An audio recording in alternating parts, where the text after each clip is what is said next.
misuse of power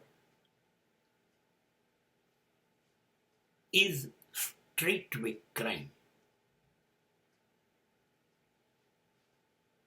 And you are criminal. તમારી પાસે શક્તિ છે,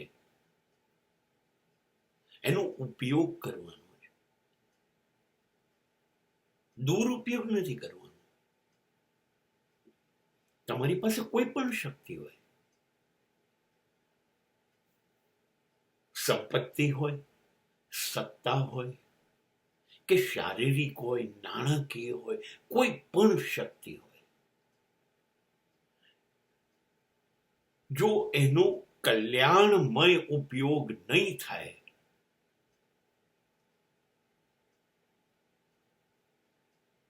તો તમે સમાજને અન્યાય કરી રહ્યા છો. શક્તિનો દુરુપયોગ એ ત્રાસજનક છે. એ કોઈ પણ કરે,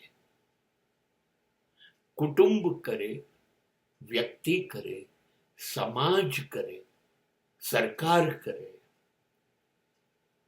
કોઈ પણ કરે, પણ એ ગુનેગાર છે. તમારી શક્તિ જ્યાં વપરાવી જોઈએ ત્યાં નથી વપરાતી. બિનજરૂરી રીતે શક્તિનો તમે દુરુપયોગ કરીને સમાજની ઉપર ત્રાસ વર્તાઈ રહ્યા છો.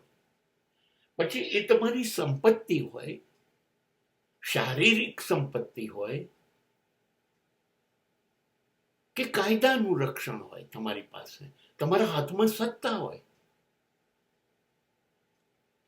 તમે ધારો એ રીતે તમારી શક્તિઓથી સમાજને ત્રાસ આપી શકો છો. અને આ ત્રાસજનક પ્રવૃત્તિ છે. તમને ઈશ્વરે શક્તિ આપી એ આશીર્વાદ છે. એ એટલા માટે આપી હતી કે તમે એનો સકારાત્મક પોઝિટિવ ઉપયોગ કરીને સમાજનું કલ્યાણ કરશો.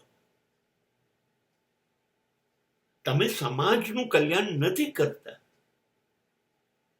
સમાજને નુકસાન કરો છો.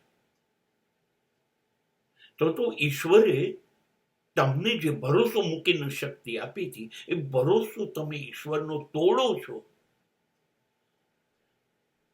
તો સમાજના ગુનેગાર તો છો જ, પણ ઈશ્વરના પણ ગુનેગાર છો.